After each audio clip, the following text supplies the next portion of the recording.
그러나 요나는 하나님께서 그 성을 멸망시키지 않으신 것에 대해 매우 못마땅히 여겨 화를 냈습니다. 요나가 여호와께 불평하며 말했습니다. 나는 고국에 있을 때부터 이런 일이 일어날 줄 알았습니다. 내가 급히 다시스로 도망쳤던 것도 그런 까닭에서였습니다. 나는 주께서 자비롭고 은혜가 많으신 하나님이라는 것을 알았습니다. 주께서는 노하기를 더디하시고 사랑이 많으시기 때문에 그들을 심판하시기보다 용서해 주시리라는 것을 알고 있었습니다.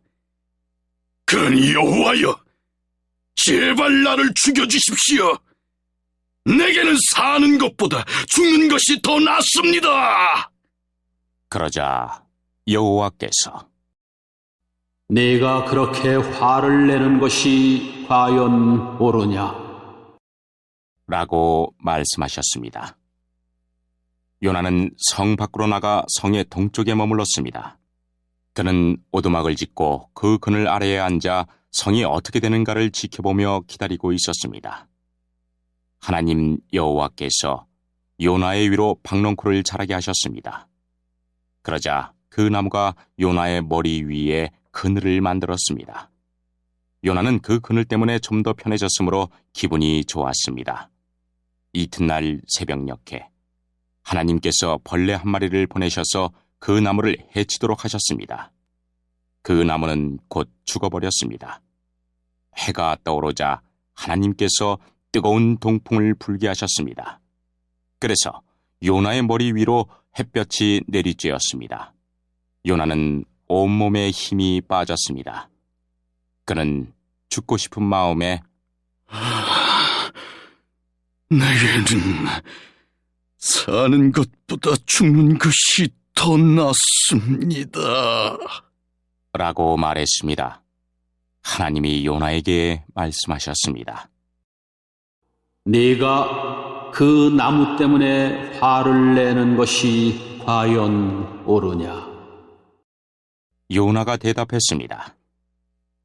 그렇습니다. 죽고 싶도록 화가 납니다. 그러자 여호와께서 말씀하셨습니다. 네가 심지도 않았고 가꾸지도 않았으며 밤새 나타났다가 이튿날 죽고만 그 나무를 그렇게 아끼는데 하물며 옳고 그름을 가릴 줄 모르는 사람이 12만 명도 넘게 살고 있으며 짐승들도 수없이 많은 저 큰 성 니느웨를 내가 아끼지 않을 수 있겠느냐?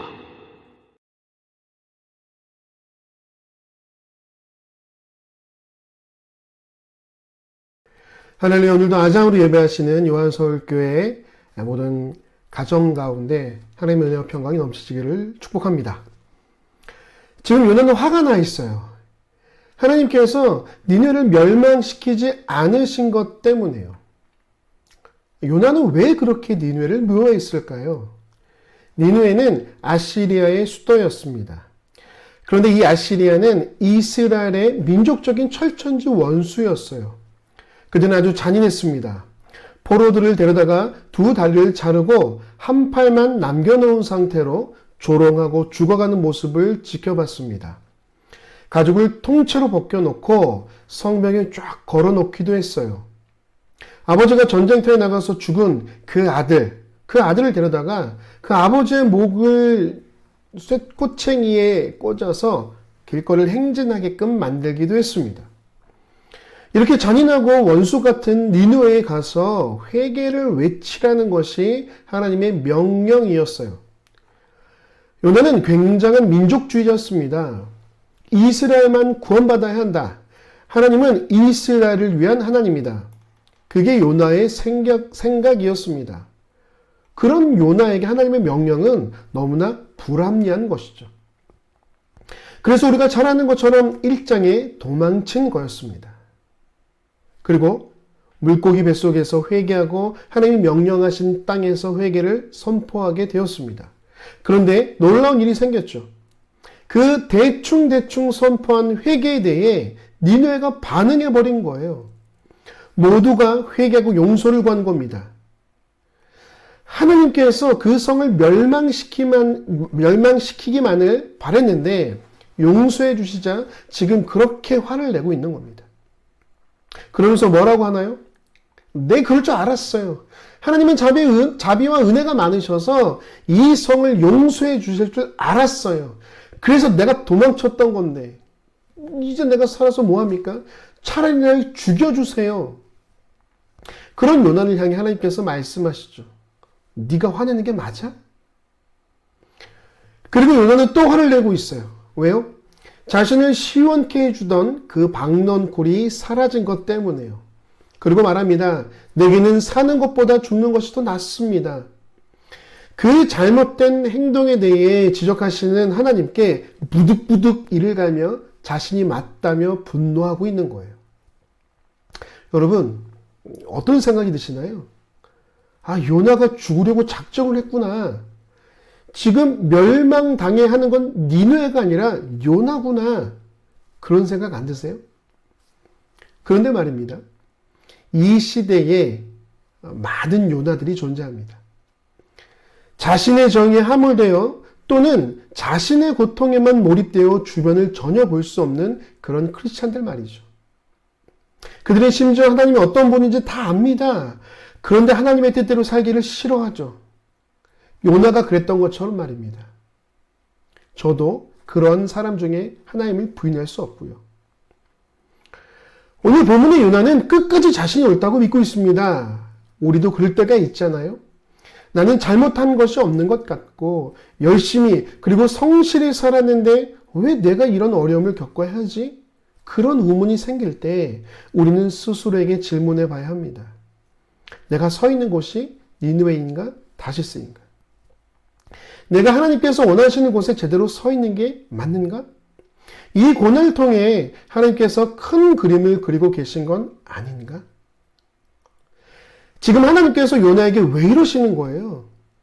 옳고 그름을 몰랐기 때문에 죽을 뻔한 12만 명의 사람들과 그 짐승들까지 수많은 생명을 살리시려는 거잖아요. 요나를 통해 그 일을 하시려는 겁니다. 요나가 하나님의 마음을 좀 깨닫고 하나님의 그 간절하신 사랑을 느껴서 저 죽어가는 영혼들 좀 살리게 하시려는 거잖아요. 여러분, 이 인생을 살아가다가 열심히 했는데도 잘 안 될 때 꼭 돌아보시기 바랍니다. 아, 내가 지금 잘못된 길에 서 있는 건 아닌가? 내가 원하는 대학은 여긴데, 내가 원하는 직장은 저긴데, 하나님께서는 다른 곳을 원하시는 게 아닌가? 나는 좀 잘 살고 싶은데, 하나님은 좀 손해보고 살라고 하시는 게 아닌가? 나는 사실대로 살고 싶은데, 하나님은 좀 억울하게 살라는 건 아닌가? 스스로를 돌아보고 그런 마음이 들 때 조용히 무릎 꿇고 기도하시기 바랍니다. 주님 말씀하시면 내가 나아가겠습니다. 주님 말씀하시면 내가 멈춰서겠습니다. 뜻하신 곳에 내가 있겠습니다. 이끄신 대로 순종하겠습니다. 주님, 나를 이끌어 주세요. 사랑하는 여러분, 지금 코로나로 인해 너무 힘듭니다. 그래도 점점 상황이 나아진 것 같기도 합니다. 그러나 여전히 가난한 나라에서는 코로나로 수만 명이 죽어가고 있고 미얀마는 군부 쿠데타로 91만 명이 넘는 사람들이 피난을 떠났으며 우크라이나의 전장으로 수많은 사람들이 공포에 빠져 있습니다. 모두가 자신의 방법과 지혜를 열심히 사용해서 이 사태를 수습하려고 합니다. 그러나 여러분, 모든 문제 해결은 하나님밖에 없습니다. 그리고 하나님을 믿는 우리밖에 없습니다.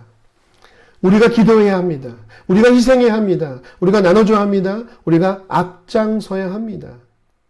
나의 정의와 고통에 함몰되어 나만 보는 것이 아닌 하나님의 마음으로 세상을 볼 때에야 비로소 우리도 살고 세상도 살게 될 것입니다. 할렐루야. 우리가 깨달아야 할 중요한 것은 하나님은 믿는 자들만의 하나님이 아니라는 것입니다. 하나님은 모든 사람이 구원받기를 원하십니다. 영상으로 예배하는 우리만이 아니라 불신자 중에 우리의 친구들과 지인들도 사랑하시죠. 여러분이 사랑하는 그분들만 사랑하는 것이 아니라 꼴불견이고 밉상이며 심지어 쟤는 없어졌으면 좋겠어 라고 생각하는 그 일진들, 그 대상들까지도 사랑하신다는 것이죠. 그들도 구원받기를 원하신다는 겁니다. 바로 오늘 본문의 니느웨 백성들처럼 말이죠. 요나서의 중요성은 하나님께서 우리를 바로 그들에게 보내셨다는 겁니다. 우리를 통해서 그들이 구원받기를 원하신다는 거예요.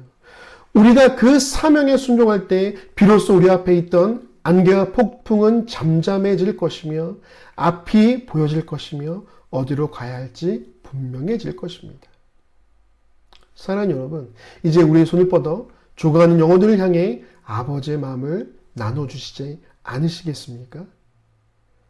그렇게 실천하시며 승리하는 이번 한 주가 되시기를 주님으로 축복합니다.